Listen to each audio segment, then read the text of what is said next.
السياسية والجغرافية مهما كانت أي قوة في العالم لن تستطيع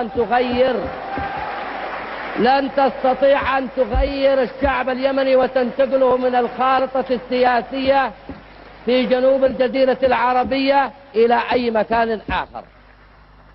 سيظل الشعب اليمني موجود على الخارطة السياسية والجغرافية.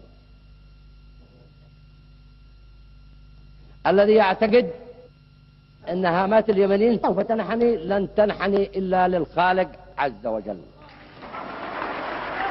لن تنحني هامات الشعب اليمني لأي قوة مهما كانت في العالم، لأننا نقاتل من أجل الكرامة، من أجل الوجود، من أجل السيادة، من أجل العقيدة، من أجل العيش بسلام في أرضنا اليمنية. لن نكون مسطرين بوحدتنا أي خطر على أي قطر آخر، بل هي وحدة للشعب اليمني ووحدة للأمة العربية للخيرين والوحدويين في الوطن العربي.